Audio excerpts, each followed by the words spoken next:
It will all come good. Yeah, and we're live. And we're live. Hi, everyone. We have quite a few viewers today. That's nice. Kate, you're attracting viewers, obviously. Uh, It's not Pavel and I, for sure. So, hi, everyone. It's iBookBinding's live, and we are continuing our series dedicated to Booker Prize bindings and bookbinders who make these bindings. And today our guest is Kate Holland. Hi, Kate. Nice to have you here with us. As usual, it's always great to have you here with us. My co-host is Pavel Voronin. He joins us from Serbia, as usual. and and I'm Stepan Chizhov. I'm here in Berkshire, in England. So we have a few topics to discuss besides the Booker Prize binding. So it's just a warning for our viewers. When we finish talking about this book, we'll switch to some other interesting topics, some other books, some other bindings. And are you ready to talk about teaching today? Just a yeah, little bit, yeah, because we talked lots about of it with Mark just a little bit, and I think it would be interesting to see to hear your perspective and your I forgot the word, your not opinion, but perspective. yeah, okay, perspective. So that's one of the things we would like to talk about today. As usual, I invite our viewers to ask questions. We'll pass them to Kate. Share your ideas, opinions, whatever. If you're ready to tell us from where you're joining us, from which country, which city, town, hamlet, locality, it's always a pleasure to know the spread of our audience. And what else? What else? Please check the links in the description of the video. There are links to Kate's Instagram and website. Please subscribe. There are links to our social accounts. Please also subscribe. Share this video. Share other stuff from iBookBinding because, well, it helps us to make these live streams and videos. And please also check our Patreon account. Only £1 or $1 per month will help us quite a lot with our future projects. So, all of that said, let's start. I don't think we need to ask you to introduce yourself and tell us how you became a bookbinder. I think we discussed it plenty. So Enough. Quite enough already. if anyone wants to know about that, you can just search Kate Holland on iBookBinding's YouTube channel, and there will be quite a few videos there. Pasha want to say something? Yeah. But actually, we could ask you about one of your previous projects, the one we talked about last time, because last time we saw you, it was one of the more bizarre experiences on this show, because you were in New York. I had face In, planted on the pavement. in ginormous dark glasses in front of a cage where your book covered in zirconiums was shown. So how did that go? Eventually, have you produced the diamond encrusted version? Not yet. No, not yet. It is actually there, sat there. It's back in the workshop. It's been to Bernard Shapiro's, which is a big bookstore in London. So it was there over the Christmas period. And yeah, we have a couple more plans, what maybe to do with it. For me, the crux, yeah, so I'm sorry, the last time I was talking to you, yes, I had big dark glasses on. I'd had a massive argument with a New York pavement and it wasn't a good look. So I apologize, everybody. It's good. But no, you braved through it absolutely tremendous. perfectly. So. Luckily, I can pass on to Ian Khan very swiftly. And where was I? Yes, so the Brexit Tiffany's, so yes, it's back here. But the purpose for me, a lot of the purpose for this was getting publicity out in the mainstream media. And what I have done through this, I've had articles in Vogue, the Rob Report, Forbes magazine, Times Books. I've been in the BBC. I mean, it's just sort of bonkers, you're just like, how on earth could you possibly get this sort of coverage? But you did by doing something kind of over the top and ridiculous. And Um, but and tasteful, obviously. Um, so yeah, it's interesting. Has it made any difference? You think, oh, that publicity, you must have people, the phone must be ringing off the hook, but it doesn't really make much difference. But it's all about exposure, and not just for me, but for bookbinding in general and contemporary bookbinding, and that this is a thing and that you can, invest in and enjoy and collect. I'm very much hoping that you inspire someone else to go onto that route and do more these provocative things that you can do with books, as Richard Minsky's back catalog from the 70s and 80s shows, for example. Who's by the way saying hi, and he joined us. So yes, he's out there. Yes, I think it was a pleasure to follow the splashes and the ripple effect that it had, and I think it will have a lasting impact. We just need to wait. I think there will be more things like that. But yes, one can do, using the book as an art form and as making political statements or making, it's a brilliant vehicle for all sorts of ways of conveying what you want to say, not just making things which are bling. So, should we move to the book you're binding like right away? I'll read a couple of comments and then we can begin discussing this project, this book. So we have our regular hand fleet, greeting from Lancaster, United Kingdom, and Ken Brownlow checking in from North Carolina, USA. Nice to have you here. I hope you enjoyed today's talk and find it insightful, educational, and entertaining. So, how was it with the book? Did you? How much of a choice did you have? Did you want to make this book, or did you want to make some other book? How was it for you this year? Well, I wanted to do this book. I actually put in a request to do this book. I had done the trees for Percival Everett I think it was 2 years before, maybe the same, I can't remember. And I just think what he writes is just, it's funny and it says such important things with, using humor to convey really hard, dark, painful stuff that we all need to think about. And, just opening your eyes to new worlds, through just his genres, and he's a wonderful, charming man, and I wanted to sit next to him at dinner again. So. But yeah, so James is I don't know if you know, have you read it? Have you? It's a read. Well, I read it. I would recommend you read it. It's a retelling of the adventures of Huckleberry Finn. So, which is obviously for anyone growing up in America will have had that on their, well, anyone of a certain age growing up in America will have had it on their school curriculum. As well as, actually, as in Soviet Union. And in the Soviet Union, okay. Not so much in the UK. Tom Sawyer maybe, but not, yeah. Anyway, Huck Finn. There's obviously some very difficult language, use of, a lot of use of the N-word, which I think a lot. I talked to my sister-in-law, who's an English teacher here. She says I can't teach it. It's just too upsetting for a lot of the children in the classroom. So it's tricky subject matter, and so his is James is the retelling of the adventures of Huckleberry Finn, but from the viewpoint of.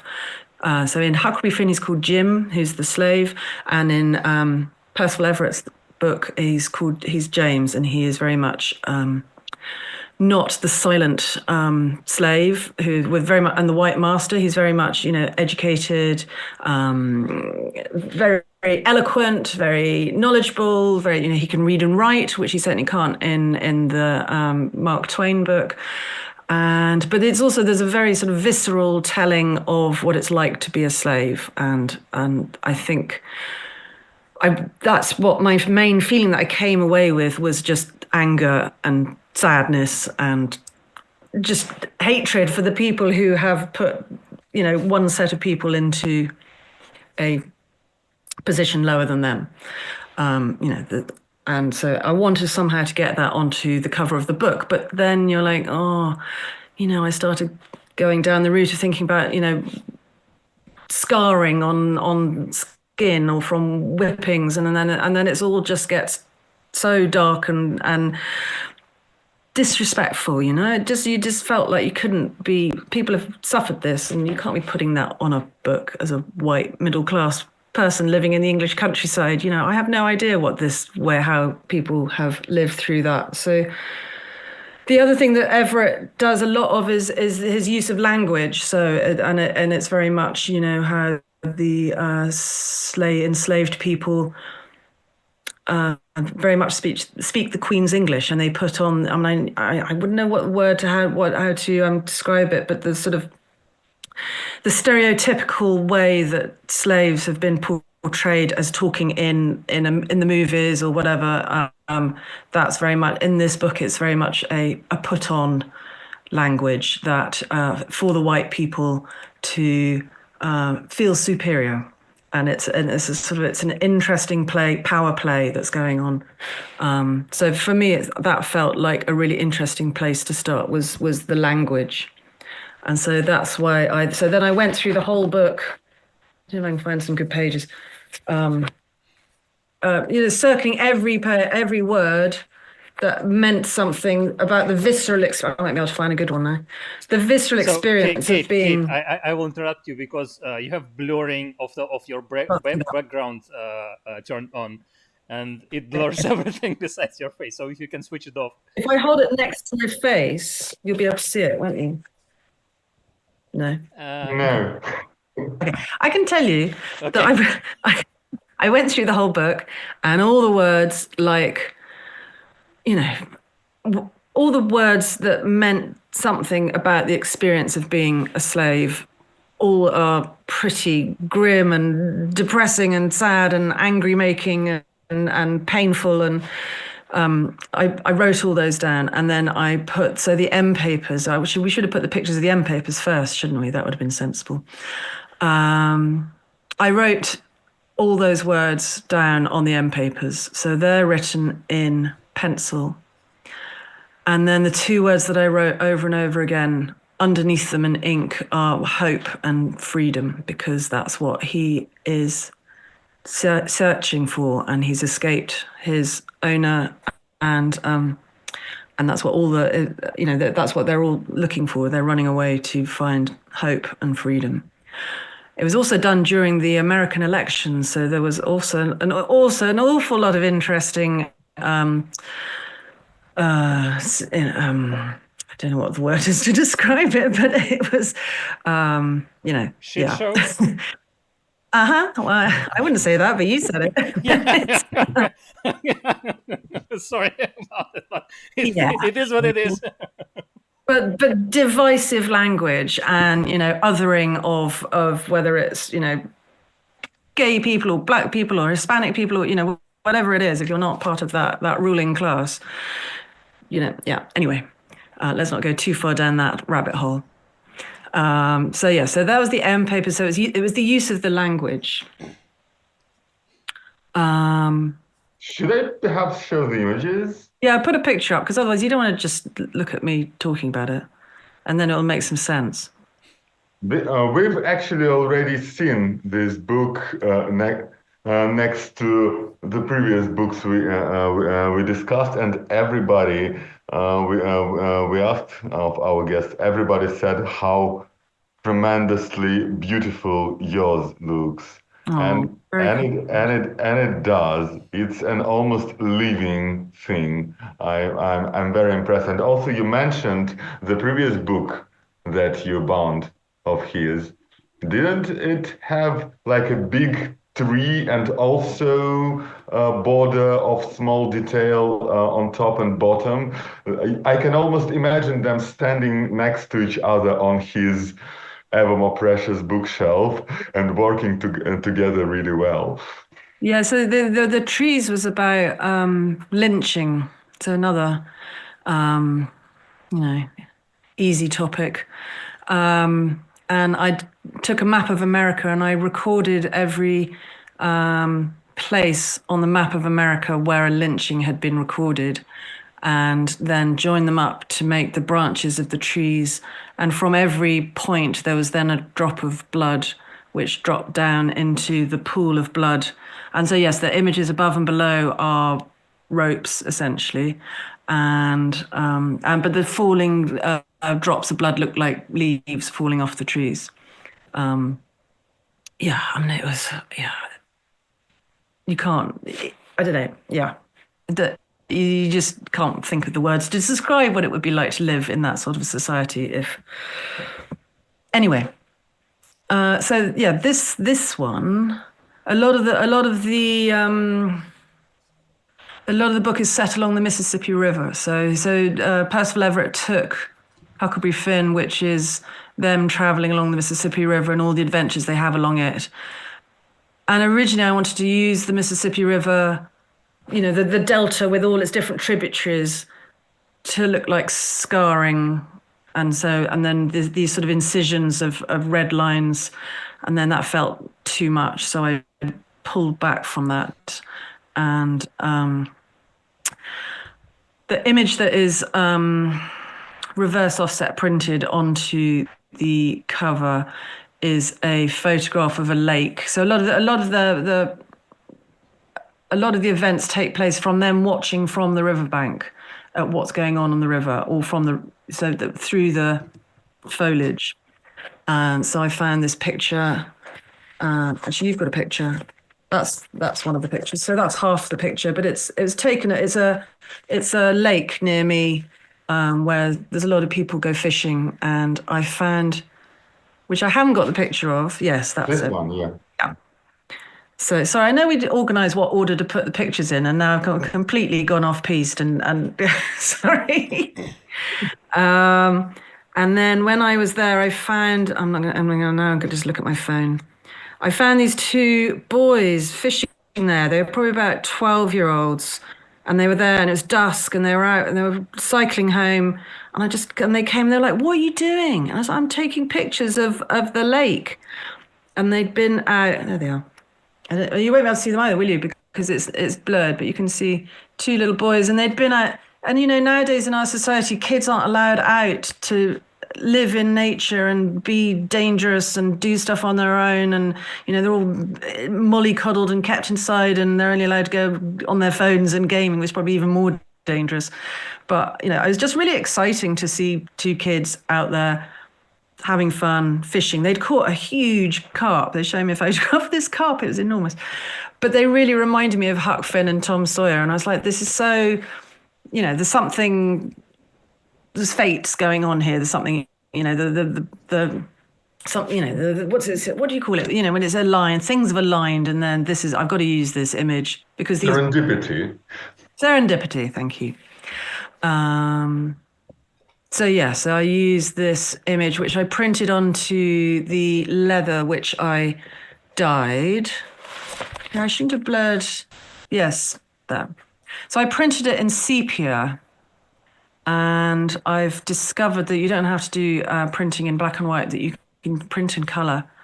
And then the leather underneath it was dyed. And it looks very much like Percival Everett is also a painter.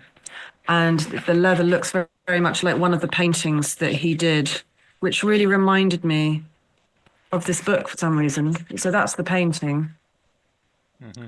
And I dyed the leather. It looks like that. So I gathered pigments and soil and bits of old stick and because wherever I go for dog walks, I thought I'll get all these different coloured bits of earth, and I'm rubbing them into the leather. I'm dyeing it. I'm adding mud. I'm adding pastels and chalks and charcoal, and you just get this really lovely layered. But it's also a bit like a cave painting. You think of like the interiors of Lascaux caves. It's got that sort of similar colouring and of the sort of they're obviously natural pigments, so that's what you're going to get. So I started dyeing that, and then I printed on there. and then in order to get the red underneath, so then this is a meander map, which I love these. So someone had, I can't remember his name, I'd probably say it on there. This man has mapped the whole of the Mississippi River and how the meanders have changed over the decades, centuries, I don't know. But obviously these sort of alluvial deposits, you can see how the river has moved over but isn't that such a cool map? But that particular bit of the river is where the Mississippi meets the Ohio, I think, off the top of my head. And so that's where they're trying to get to this. There's no point me pointing at it. Yes, there, thank you. To then go upriver, up the Ohio to freedom. So that's up north to away from the slave states. Yeah. So it felt really important to have this bit of the river on the book. And you can also somewhere anyway, and because there's all these islands that they hide on, and you can see them there. And then on the book itself, so it was quite interesting doing an incision and keeping bits. So all those little islands had to stay on the book within the incision. So yeah. Oh yeah, you Yeah, mean so you can see you the mean little. these. Yeah, yeah. Mhm. So Pasha, you can probably also zoom in on the map image. Oh yeah, these are very high quality. Yes, you're right. Oh, and even smaller islets here. Yeah. it had to be accurate. The scary bit was cutting across the spine. Because obviously cut the joints. So I covered the book in. So underneath you can see it's leather dyed on watercolor paper, and I actually covered the whole book in this dyed watercolor I paper. think we have no, like that. Yeah. So the whole book was covered like that because this is when I'm still in the you have a design and then it changes, and then so you've then got to adjust accordingly. I'd have a bit of a plan, but not a huge plan when I started binding. So I'd covered the whole thing. So I was planning on doing the whole of the Mississippi Delta cut out as incisions. That's why I had it all red underneath. And I wanted that sort of tonality of it as well, not just. And when I look at it, I don't remember who of our guests, but told us that they tried dyeing things with blood, but it never works It was because Richard. it goes It was brown. Richard Minsky. Oh, yeah. Yeah, so obviously this is representing blood. But yeah, blood just goes brown, doesn't it? I mean, you find those old documents where people have signed their name in blood and it just looks like brown ink. And that's quite a lot of blood I'd have to find to get on the book. And I did, yeah, anyway. Anyway, so that's that was something interesting there. Some interesting insight. Yeah. Not blood, people. It's okay. This is me tracing the meander map. So underneath it's all the dyed paper is then covered with the whole dyed calf skin, which is then cut away to reveal the paper underneath.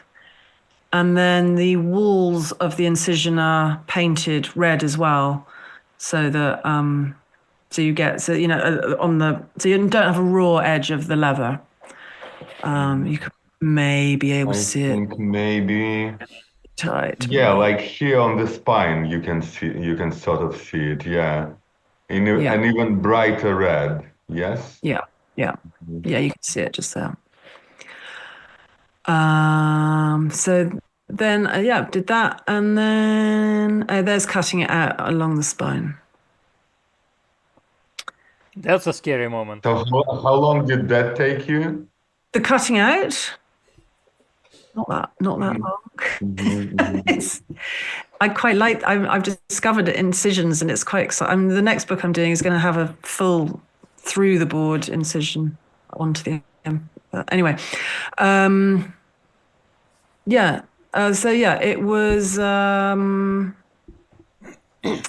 This is a obviously difficult thing to see. It's an advert for slaves to be sold. But because what I was looking for was the name James, because I wanted again because he within the book he writes. He has one of his most precious objects is a brown leather book. So obviously the book that I was binding had to be brown leather. So that was another point.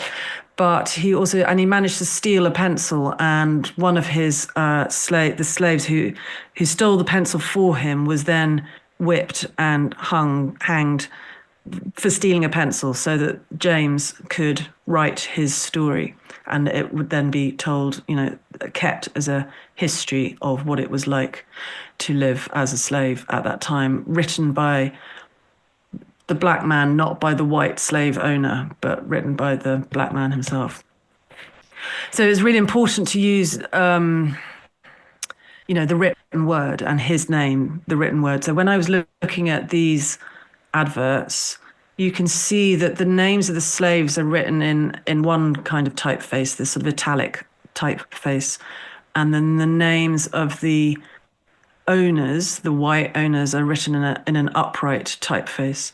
So in the book on the doubleurs, I've used the slanting italic one, and then on the outside of the box, I've used the upright typeface because he's obviously, so yeah, that's the doubleurs. And I did it so that you can, I don't know if this worked. I don't know. Anyway, but it's that slanting italic one. And then on the box, once he's become a free man, which he does at the end, he then gets the upright typeface. Yeah, it's interesting looking back at stuff and thinking, oh, did that work? I wasn't sure about that. Yeah, I like that, but I like the box. I don't think you never like everything about one's work, do you? Well, I don't. I don't. Who is 100% happy with their creative output? Yeah, so there you can see. So this is putting down an M paper with a leather joint, but you can see the words that I've chosen to write in pencil. So there's complicated, entangled, labyrinthine, nowhere, Bleaching, blood blood dripping. dripping. Yeah. Mm. But then underneath you can see it says hope and freedom underneath, hopefully. So that was a double layer of Japanese tissue. So it was written, yeah, that's better.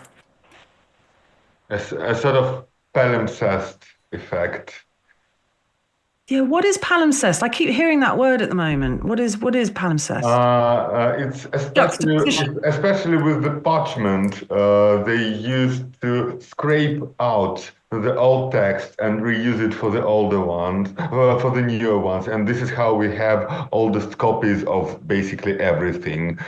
Okay. Something that survived underneath. Yeah, because with using different spectrum of light, you can see different layers of text one under another. So you can read older texts while there is some text above, and because of the indentations they made during writing and the ink that went through the material and stuff. And so, sometimes it looks like magic. There are books that were known to contain all the faint, unreadable writing for centuries. Mm-hmm. And you could read perhaps a word or two, barely enough to know what's underneath. And now you can read the entire text. That's pretty cool, isn't it? It's like it was hidden and now it's going to the surface. But very cool. I highly recommend those images. Yeah, I think we need to make a book like that, don't we? Somehow. While we have this moment, sorry to interrupt. I will read a couple more comments from our viewers. We have Lesia Marushak from Ottawa, Canada. Hi, Lesia, nice to have you here. And Vicky Thompson from greetings from Austin, Texas. Well, nice to have both of you here. And if anyone else wants to, share their location with that, not the exact location, but approximate. And if you have any questions, please post them, and we will pass them on to Kate.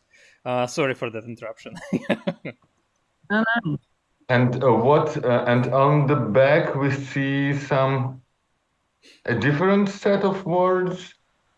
Yeah. So it's going through the whole book, just picking out those words, and it seemed to just fit pretty perfectly. I got to the end, and frightened was the last word, uh, and then oh yeah, don't go too close.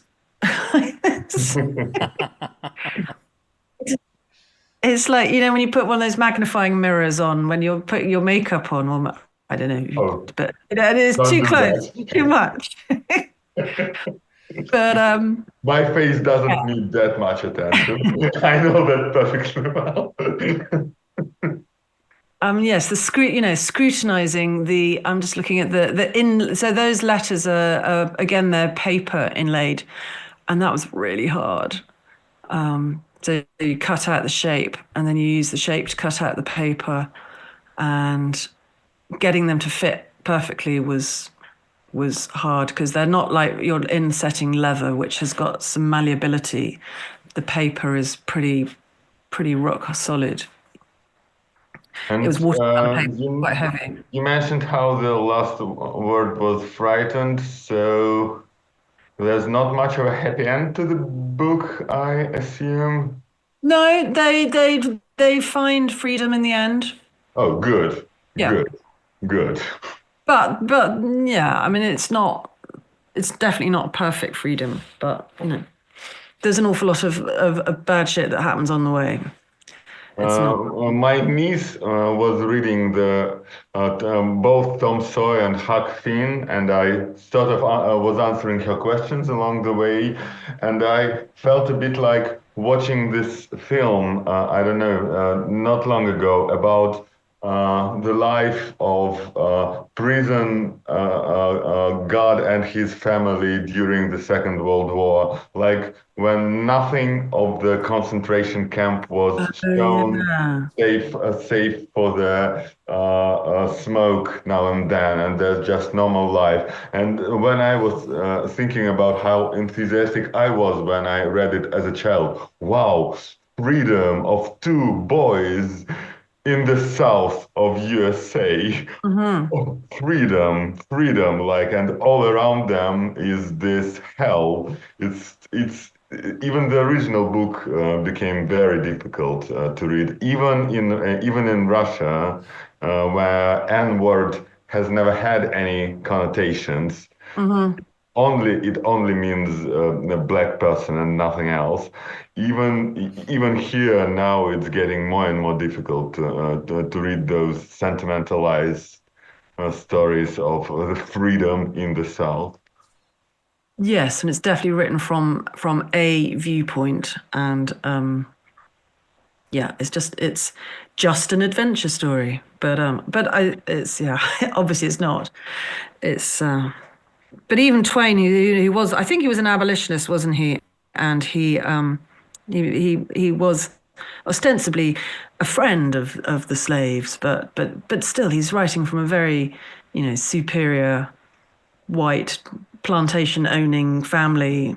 Yeah, it's difficult, and how could I ever really have any insight into what it's like? And it's one of the reasons why this book and books like it are so important. The author is, from what I remember, a black academic. Mm-hmm. And when you compare it to the voices of black people of that time, you just can't imagine it. We have a few precious accounts of what it was like, but only very few people of those people could really write, not like Mark Twain, obviously, Yes, but now we have great voices reimagining what it would have been like if you could say what those people felt. it was interesting in James. They talk about, I can't remember the name of the book, but it was a very famous early slave account. But it's the story of the slave, let's call him John, as related to Bob Saunders, who's the white dude who's doing the actual writing. It's not the black guy John who's doing the writing. It's the white guy who's interpreting the story from the black man and making it palatable to white audiences. And so this is sort of trying to turn that on its head and yeah, it's interesting. Before More than interesting. Before we step away from the structure just a little bit more, we have a question I wanted to ask Kate. So Vicky Thompson asks, what tool you use to cut along the spine? And I think it was a scalpel, but I wanted to use this opportunity to talk a bit more, especially as you told us that you want to do some more cutting with your next project or one of your next projects. What is your approach not to cut too deep, not to cut too much, not to, to do what you need to do and not more? Because it can be quite tricky. Yeah, I think what was interesting was when you cut away the leather, and I only found this out after I'd covered the book, so it was kind of a bit, I hadn't really practiced it. I'd covered the book, and then I'm like, now I've got to cut it out. So I cut it out, and when you pull, so obviously you need to have a clean cut because you don't want any sort of fuzziness on the edges. They need to be nice and clean.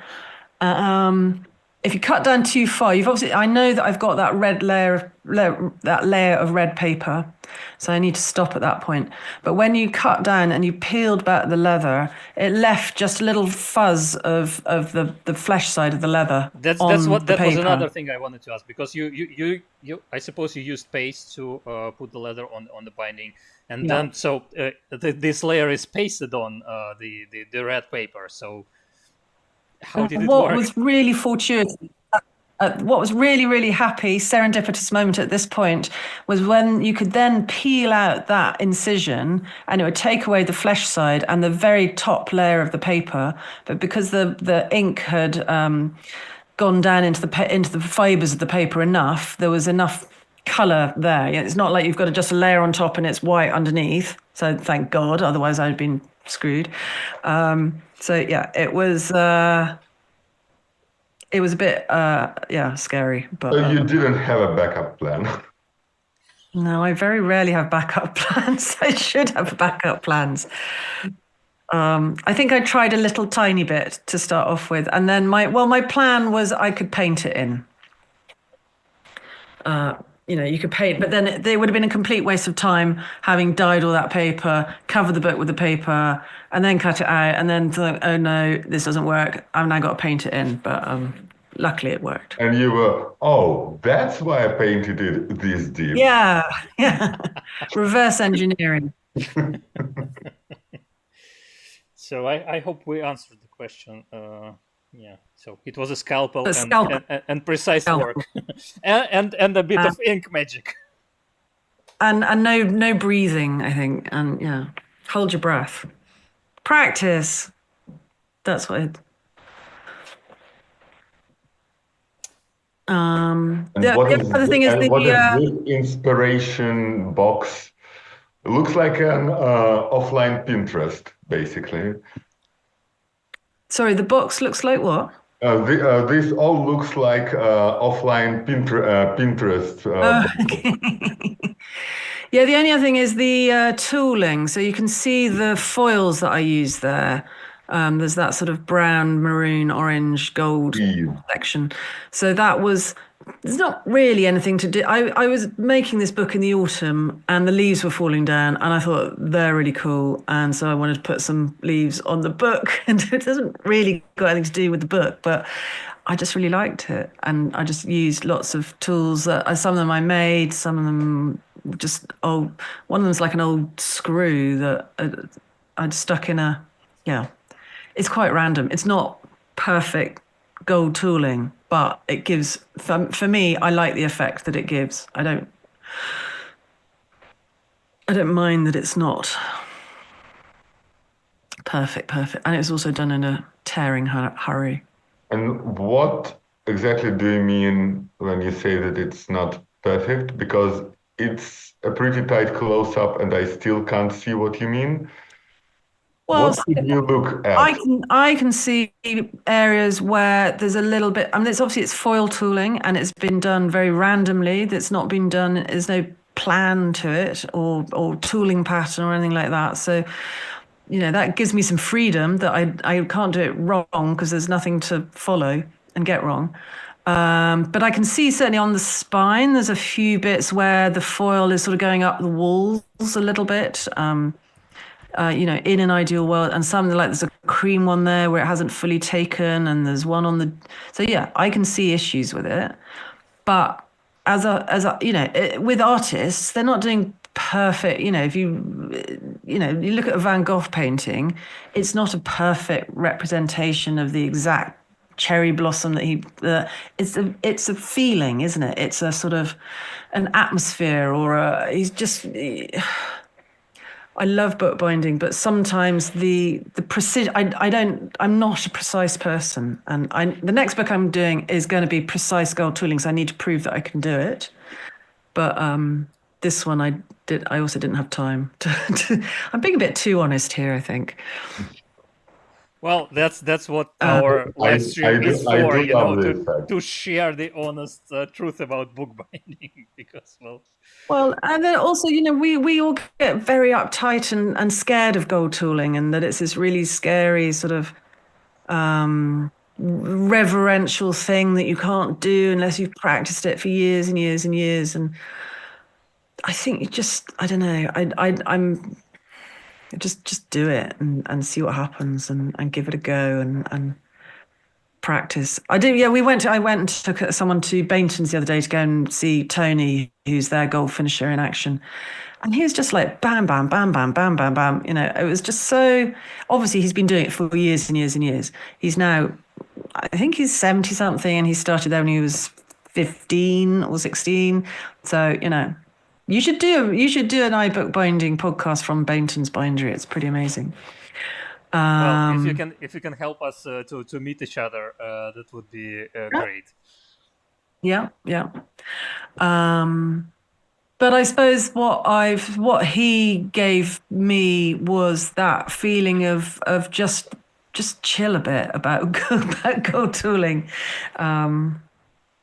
And also I can't but notice that there is a certain contrast between how precise the cutting of the meanders is and the more random placement of the toolings, because eyelets are exactly where they should be, and everything sort of goes from there. Yes, I mean, again, I'm not artistically trained. I do all these things by instinct, and I love that observation. I didn't think about it or plan it. With this image in front of us, we have a question that sort of works well with us seeing the full cover or both covers of the book. Lesi Marushak asks, I'd love to hear a bit more about the dyeing of the leather. Kate mentions the various natural materials. Did she use a binding substance? If you can, share some insights on your process. If I can remember. So it's fair calf. So I have to do it here. And it's got, so this one has got, and again, it was trying to not replicate, but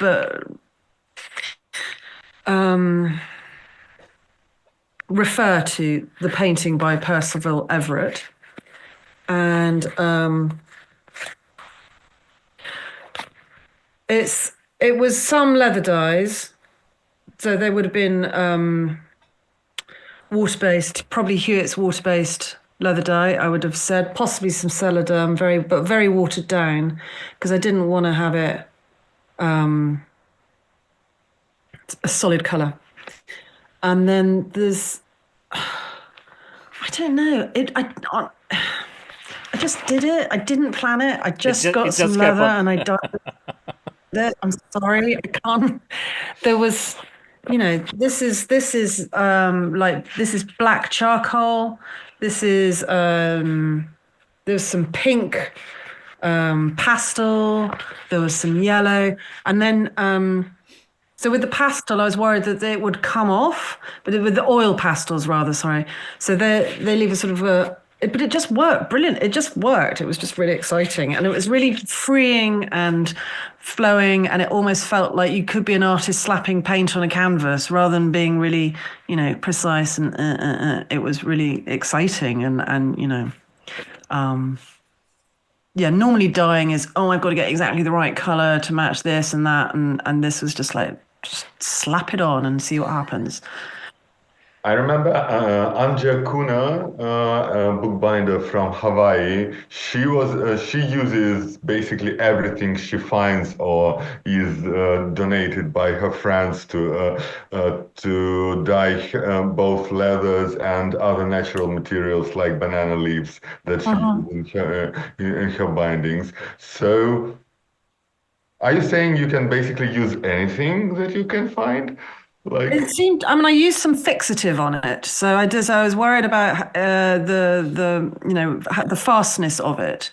But if I'm using leather dyes, I feel if I'm using oil pastels, the pigments, the charcoal I felt was safe. The the the earth pigments, I think again, it's not going to be out in daylight the whole time. It's protected in its box. It will probably come out about once every 10 years, when, yeah, I don't know. I'm sure the conservators will probably have something to say about that. But it created the effect that I wanted. And to plug our previous talks with some other bookbinders, I think we discussed working with leather quite a bit with Tom McEwen and Mark Cockrum. I think we discussed that with Richard Minsky as well, at least when we talked about his binding of It Can't Happen Here. And that was the episode where we discussed putting blood on leather or blood on bindings, by the way. So that was one of the things. So, Lisa, if you're interested, I'm sorry I can't point you to an exact moment of these talks, but there definitely was stuff about that. We also discussed that with paper and book conservator Rita Udina from Barcelona, from Spain, because she needs to replicate. Sometimes she needs to replicate some patterns on paper on leather, and she uses different techniques to do that. So there may be some bits, some interesting bits of information. and Rita is probably much more technical in her description than Kate. Sorry, it's not very technical. Lisa also wrote a bit of dry wrap of materials, etc. Things. I love the intuitive approach. Well, yeah. Thank you, Kate. And also we have pay-per-view greetings from Portugal. It's nice to have you here. It's always a pleasure to have somebody from Portugal joining us. My sister now lives in Portugal. Yeah. Ask about handbands. Those are your things. Well, I don't have to ask them because they are in front of us. But yeah, Kate, could you talk a bit more about handbands? Which we have to talk about handbands. Is it two core or? I think it's. I can't remember. I think. No, I don't think it's a double core. I think it's. I think the way I do M-bands is all the colors. So I've probably got about eight strands, and one is the turning strand, and then it goes around all seven others to create a bigger bead. It's not a double core. I can do double cores, but when you do a double core, it then actually becomes like a triple one almost. But no, I think that's a single core. And the symphony in red continues all over. Sorry?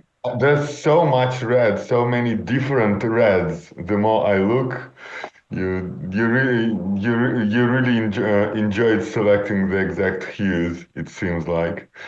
Yeah. No, I mean, red is obviously the color of blood. And so, that's a strong theme in the book. So it's conveying that without overtly conveying it. And I like red. I like red and orange.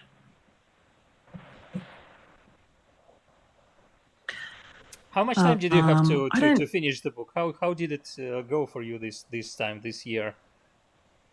I think we had 6 weeks, but in that 6 weeks, I had 2 teaching weeks, so I was quite up against it. Yes. There's something quite exciting about working quickly, though, and working and intuitively, luckily, and I had a plan, enough of a plan. But yeah, it's there's something that gets the juices going, and you're pulling in stuff, and it's, yeah, I like it. I think I'd read the book. I'd read Huck Finn first before I knew what book I was going to get. Oh, that's a terrible picture. So I knew what Huck Finn was about because I hadn't read that as a kid. And then I read James anyway, not knowing that I'd got it. So I had actually read the book in advance and had some ideas, not knowing that I was even going to get it or that it was going to be shortlisted. But I hoped it was the favourite, and it didn't win, and should have won. Well, at least it won your, nomination or whatever. So you got it. You wanted it. You got it. Yeah. So it's perfect. It's perfect anyway. And the great binding, and we discussed it quite a bit with some of our, I think, with all of our previous guests this year or this season. That there were some interesting correlation. There was some interesting correlation between pairs of bindings, I think, something like that. Pavel probably remembers it better, because all 6 bindings standing together sort of matched each other in some minute ways, and it was interesting to see that. Mm-hmm. I can't quite. I'm like, yes, I can't remember them all off the top of my head. Never mind. So, take your word for it. Should I go on sharing? Yeah. Okay. I think you can stop sharing. Mm-hmm. I think we've done enough. So if anyone still has any questions related to this binding, you can still post them, and we can always return. We will be talking for a bit more today, but we will probably switch to some other topics. Now, which one you prefer to discuss first, the teaching or the other project? Let's do teaching, shall we? The easy one. Okay. When did it start? Yeah. Did it start during the fall? Was it the first semester you started teaching? Or... You talking about Westdean? Yeah. So Westdean it's in the second year now. So Okay. the FD, the Foundation Diploma of Arts, is what of books and bindings, I think, is what the official name of it is, and the second years will finish this summer. Mm-hmm. I did a bit of teaching last year, but how long is the program? So it's a 2-year program. 2 years. 2 years. Okay. So you're gonna be first people are gonna finish the program this year. Yeah. Can we talk to some of them? Yeah, maybe I can do. Yeah. I'll have a chat. It would be nice to have 2 or 3 students. We can do it like simultaneously with more than one person. It would be nice to do it actually from the college, wouldn't it? Because also from the books conservation. So there's the graduate diploma, which is conservation, and there's an MA in conservation, and then these. I'm not very good at all these letters, but the foundation lot have the choice. So the point of the foundation diploma is that you learn all the basics of bookbinding and some conservation and some design binding, and then you can go off and do MA in conservation or a BA. I think that's right. I'm going to get shot by I might not knowing the right letters, but I think you can do a BA in design binding. So you come and it's all somebody who is interested in all the precise letters can probably go to the website and check it. Maybe Pasha will be able to post a link in the chat. So yeah, it will be easier for everyone. But what's really exciting is that it is a course that that you can sit and get really stuck into learning to be a bookbinder.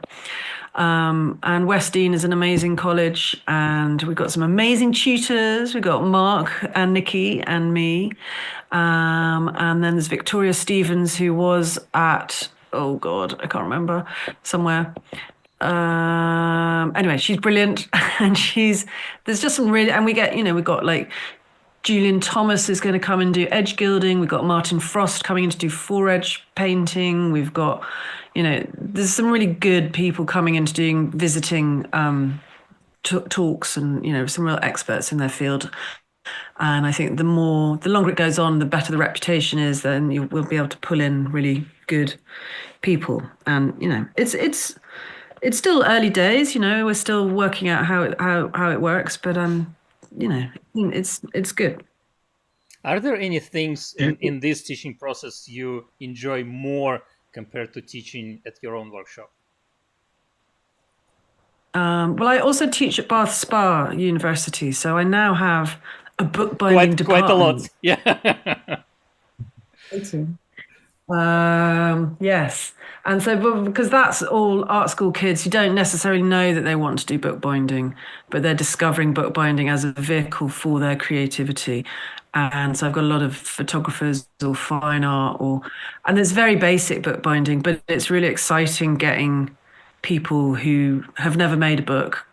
I like getting people at the beginning and getting them, That's what I started. would say popping their cherry. I don't know if I should say that, but well, we already used pretty graphic language here, so that's okay. I myself started teaching bookbinding with a class of photographers, and they sort of made me. A friend of mine, she knew that I was a bookbinder, and she was like, "Would you try to teach me and a few of my friends how to make photo books or simple bindings or whatever?" And I was like, well, okay, whatever, let's try. And I didn't have space to teach. I didn't have anything. So but I worked at a school at that moment. So I asked the headmaster if they will allow me to use the classroom for a couple of nights. And surprisingly, he allowed us in. He let us in. And yeah, and that's how it started. And I taught bookbinding for 4 years, something like that. So yeah, it was fun and surprising, interesting. Photographers love the book, as for photo books are a real thing at the moment, and producing really well-made photo books. It's very much part of their degree is you have to do bookbinding and a handmade book as part of it. Getting young people to make things with their hands and do practical sessions rather than theoretical sessions, and yeah, it's all good. Going in the right direction. And it also took a long time to get here. When we started to talk to all you guys, you were all mourning and crying out loud, "Where is the education for the ones like us? Where will the next generation come?" And now, finally, I'm so glad it's working out. Well, so yeah, I should say that certainly, because with Bath Spa, and then there's Tom McEwen up at Glasgow School of Art, and Mark's at Lincoln, and so that's all part of the Transferring Design program, which Designer Bookbinders runs, and it's sponsored by the printing charity and the leather sellers and the cloth workers, I think, off the top of my head. So we're very, very grateful to them for investing in the future of bookbinding and bookbinding education. That's my official bit. Couldn't do it otherwise. Yeah. Well, it's great that it works, and it's great that it continues. And it seems that well, we talked to Mark and we talked to you, so we didn't talk to all of the tutors of this program, but it looks like you enjoy it, and hopefully the students enjoy it as well. And yeah, if you can help us to talk to some of them, we'll maybe learn more about the program and their attitude towards it. So yeah. Should we move on once again, or Pasha, did you have any more questions about that? No. I think we just have enough time to talk about what you're working on currently. Perhaps, if you're ready. I shouldn't have blurred it, should I? I blurred it because it's such a mess, and I thought I'll blur it so people can't see what a mess it is. Maybe you'll unblur it. No. How can I unblur it while I'm talking? Pasha, you probably know it better because I never blurred anything in Zoom. Yes, like in video options, just take off the check and that's it. New settings. Okay. Is that better? Yeah, I think so. Like here I blur it, here I unblur it. Yeah, it works. Oh. So this is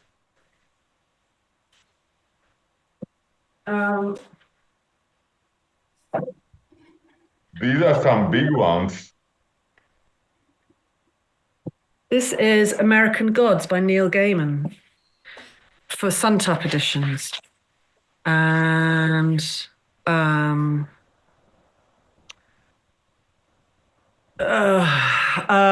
obviously I'm sure many people watching this are aware of the allegations of sexual assault against Neil Gaiman that are going on at the moment. So it has been a really difficult project to work on. I took this project on probably about a year and a half ago now, and then it's taken the time to print it, and obviously, it takes a long time to do these things. And so about halfway through me binding it, I discovered the Tortoise Media podcast came out revealing with these revelations, and it's an ongoing investigation, and it is troubling for me to be working on it. But Paul Suntup, I feel sorry for him. He's invested a lot of money in this project. This was going to be his, big announcement. It's really exciting. Everyone was really excited, waiting for American Gods. And then, but I will have, so what I want to say is that it's brought up a lot of bad memories for me working on it. And so I will donate some of the money that I will make. I'm keeping one spare one to sell, and some of that money that I sell that for will go to the local rape crisis charity, because it's important. I feel these girls who came forward, it's really hard for them to come forward. They're very brave. I'm sorry, men with power and money, they get away with all sorts of things. And anyway. It's been a tricky project. Maybe if you can share the link to this charity with us, we can post it under the video after afterwards. And we invite our viewers to send some money to this charity or any other charity of their choice. There's plenty of similar charities around, sadly. Sorry to interrupt you. We discussed this a bit before we started our live stream today, and we wanted to talk about it also because sometimes something happens when you work on the project, on a bookbinding project, and not always it's that drastic, like the news about Neil Gaiman, and so sometimes bookbinders have to work with it. So I think it's also a topic worth discussing, and I hope it can be educational for some of our viewers as well. So yeah, that's just my public announcement. Well, and you've got to be professional, and you've taken on a job, and you've got to finish it, either, however distasteful or unhappy or you are about it. It's, I mean, it's had quite a quite a change. I'm trying to think what's the word. It's been on a journey. This project. I mean, it's when it first came to me. I said I want the actual paper because it's this beautiful. It's the what's it called? The Losin Czech for the Czech Republic paper, the handmade. Is it Losin? Anyway, I've got some somewhere. It's beautiful handmade paper made in the Czech Republic. It's letterpress printed by Nomad Letterpress. It's got illustrations. Oh God, I can't remember his name, but they're beautiful. They're amazing. It's Paul Suntop has really pulled out all the stops to make this a really, really amazing. So that's the frontispiece and the title, and then he's got gold edged frames. No, it's a pasting. Is it what? Sorry. The illustration is a pasting, or how do you call it? It's tipped in. Tipped in, yeah. Mm-hmm. So he's very much gone for. These aren't finished yet. These are still work in progress. I want to say the illustrator's called Lossell, Yotam Lossell or something. But anyway, but so when I've got the pages, I got the page count, and I got the actual paper, and I folded it up, and I was like, Paul, this book is honestly, it's this thick. Has anyone actually physically got hold of this book and seen what it's? Because I think when you're designing it and when you're printing it and you're putting it and you've got it on a computer screen, you don't actually have any sort of relationship with the physical object until someone's actually physically got hold of the paper and folded it up and gone, So I'm like, I'm not afraid, I'm not working on a book this fat. It's just going to look awful. So then originally it was 15 volumes. So then we split them into 2 volumes. So then that was 30 volumes. I'm suddenly doubled my workload, plus another 2 spare in case of cock-ups. And then, so then we had a design. Sadly I haven't got it. So this is my original. So I don't know if you know the book. It's got this in here is meant to be a 1922 silver peace dollar, and so the Shadow is the guy, isn't it? And so he's always tossing this coin, and it's about the sun and the moon. But it's also about the new gods and the old gods, and it's about technology versus commercialism versus and versus the old ways. And so this is my original design. So this is you can see this as a satellite view of America. So these are, when you look down from at night time and you see all the cities are shining there. And then this is inlaid slate because it's a road movie. It's a story, on being on the road. And then there's a portal, which is a carousel, which they go through. The carousel spins and they go through the portal into the world of the gods. So I did this triple blocked spinning carousel, which I really like, but wow. It's shiny. Wow. It's shiny. It's a little bit like a chocolate wrappers, like it's so much better than chocolate wrappers. The effect is exactly like. Yeah, exactly. So it's that slightly sort of out of control, spinning, blurred effect. Anyway, I'll have to just use these plates on something else. This was, this is just my trial piece. Anyway, so that was rejected. That's okay. And then the next one. So then we carried on with this. So this is the slate. This is the night sky. And then on the inside, so this is the eastern seaboard. So New York and is that right? Yeah, that's New York. And then on the other side over on the west is the western seaboard, so California, LA, San Francisco. This is so good. I love the idea. Isn't it? I like that. Anyway, so then that got rejected. And I don't know if Paul's watching this. I'm very happy. I don't mind. It's it's okay. It's a process. And then we went down something a little bit more I used some of the, it's not these ones, but there's these shapes that are in the illustrator's imagery. I won't be able to find the actual one.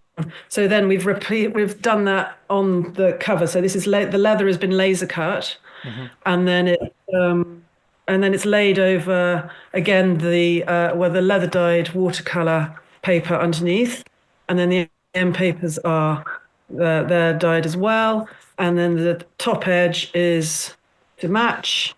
And then it's got leather M bands. I don't know if you can see the leather M band. With a bit of gold in the middle or something. It's a little bit of stitching. It's a leather M band, but because they're so wide. Yeah. No, I can't see it. Because these books are so thick, having one strip of leather all the way along just felt too much. So I thought I just need to put a bit of interest and texture in there. And then they're blocked, obviously, and then they're going to have gold tooling, gold, and then the volume 2. So it's also about male and female, sun, moon, opposites. God, it's the most amazing sky out there. Sorry. And then this is the blue-green version. So blue, and then here is white gold on top. And so this will have these M papers. And so they're all hand-dyed, handmade, hand, and then this will have the white gold. Does it have a deckled edge? The front edge of the book? Yeah, deckled edge. And interestingly, the handmade paper, when you folded it, there must be something about it. There's a lot more pulp in the center of the page. So when you fold it, the head of the book is a lot fatter than the tail of the book. And so I've had to adjust. I mean, it was about a centimeter fatter at the head than the tail. And I'm like, well, how am I supposed to deal with this? So I had to gently manipulate it and line the spine to even it up. You can sort of just about, it's pretty good, but it feels slightly bigger there than there. Interesting. Yeah, that was a challenge as well. Before we move on to other aspects of the binding, for laser cutting the laser cutting the leather. I got lost there. Do you put the leather on Japanese papers before laser cutting it, or do you laser cut just leather that is? Because if you don't put it on some material, you have to be very precise in pasting it on the book. How did you go about that? I think so I sent them the leather that had been split, and I think they put a sort of an adhesive film onto the leather, and then that holds it. Just a little bit of rigidity. Yeah, it's quite a low tack adhesive film, and it holds it enough. And then they cut it. And so when it arrives to me, I peel off that film carefully, and if there's any bits that haven't fully come out, they need to be trimmed out. There's a slight burn scorch mark around the edge, but because it's black, you can get away with that. And there's also a little bit of it's like fag ash. It's sort of, like old dusty, smoky stuff. So we had to clean all out as well before then putting them onto the paper. Otherwise, they'd just be dirty and covered in muck. Is this your first experience with laser cutting, or with previous editions? You don't do many editions, from what I remember. So. No, I've done. Yeah, no, I've done an edition of 10 for Pat Randall at Nomad, and I did an edition of 100, but that's a whole other story in a previous life. Oh, we should talk about it one day. Working on edition. I want to forget about that one. I worked on I wouldn't call it an edition, but I once got an order from a school library to repair like 200 history workbooks, hardcover workbooks, and I almost got gone insane by the end of this job. Yeah, I'm really, really excited to nearly be at the end of this job. I can't tell you. I have got another job which is 50 books coming up. But I have just applied for a grant to pay for an assistant for 6 months. That was my help me. question. That's an interesting stuff. Congrats. I think, Hopefully. Yeah. Yes, because if I don't get it, I don't know what I'm going to do. I'm screwed. I think we discussed the issue of having an assistant or apprentice or whatever the first time we talked to you on our it was podcast, it wasn't live streamed then, so it was almost 5 years ago or something, so it's a process. I have had help, some of my students have come and done work experience, so if it's work like folding paper or the sort of basic stuff, then it's, and my kids, they've helped. So yeah, I've definitely had some help along the way, but not the last 2 months. It's been, actually that's not true. I've had someone for a week, but other than that, it's just me. You get quick, because you just need to get the buggers out the door and move on. And when you do an edition, even when it's 15, no, you said 30 now books, certainly by the end of it, you optimize some of the procedures, you get some stencils, or, I assume you have to, just not to go mad. You have to slightly put your fine binding brain to one side. And obviously, when you work on fine bindings, the precision of getting everything pinpoint accurate and is always there. And obviously I'm doing the best job I can on these, obviously, but you're not getting quite so uptight about it. You can let a smidge slide, but obviously then no, they're great. You just learn to get quick at it. So it's a good training exercise from that point of view. Right, so it's such a good learning exercise that you decided to make 50 more right away. But I'm not sure I want to do it going forward, but it's interesting because when you sort of add it up and you're like, God, that's loads of money, that's great, and then you work out how long it's going to take you, and you're like, oh, okay, this doesn't work out as being that worthwhile financially. Mm-hmm. And your sanity. Yeah, exactly. So we're getting closer to the end of this live stream. If anyone still has any questions, you have probably your last opportunity to post them in the comments. If you are watching this video in the future where it's no more not live anymore, you can still post your comments and questions, and we can even try passing them to Kate. Maybe Kate will be ready to answer them. So we welcome you to do that. It's I guess it was the last question I wanted to ask you. It's still sort of early in the year, so what are your other plans for this year? Anything interesting? Any classes, courses you'd like to talk about besides the stuff we already discussed? I'm teaching the VNA next weekend. That's pretty exciting. So that actually, because part of it is a 2-day basic bookbinding course, but within it we're doing a tour of the National Art Library, and I've managed to pull out like 20 of their best bookbindings, and so I've got the curators are going to give us an in-person tour of. So that's pretty cool. Is it a public course or?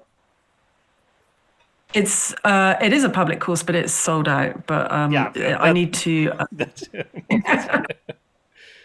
But it would be, if it's successful, it would be nice to try and persuade the National Art Library to do a few more tours like that, or show and tells. In fact, maybe you should talk to them as well and get them to do a show and tell because they've got some really cool stuff. That's what we wanted to do since the first year of our podcast and live stream. But we probably should try better. Yeah.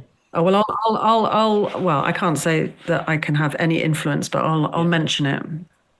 Yeah. Yeah. Well. Yeah. Other than that, it's just more work, more teaching, more work. Yeah. Great. Well. Booked and blessed. Good. Good. That was my husband texting me saying, "Where's my dinner?" Yeah. Yeah, we're finishing our talk. Handfleet. I think it's a joke. I think it's a joke. Better be. Well, my wife is sleeping, so she's not expecting a dinner yet. So yeah, maybe a bit later. Handfleet wrote, absolutely fascinating and inspiring. Thank you all for your time. Yeah, thank you, Kate. Absolutely. Thank you guys for doing what. Thank you guys for doing what you do and keeping bookbinding, alive and well and kicking and cool. It's great. Yeah, we try to do our best. As usual, we invite all of our viewers to check the links in the description. There are links to Kate's projects and I think to Designer Bookbindings and the Book Your Price as well. And also there are our social links. So please follow us and like and subscribe and whatever, and share our videos with people you think may enjoy this kind of talks. So yeah, we don't have a next live stream scheduled yet. We don't know with whom we would talk next time, but we'll find some interesting guests, I'm sure. So stay tuned. Well, subscribe for that. And yeah, I guess that's it for today. We'll stay for a minute longer while the stream drops on YouTube and Facebook. Thanks everyone for amazing questions. We had some quite nice questions today. And see you next time. Bye. Thank you. It's Saturday night now. It's exciting. Yeah. You got the disco going already there, Pavel.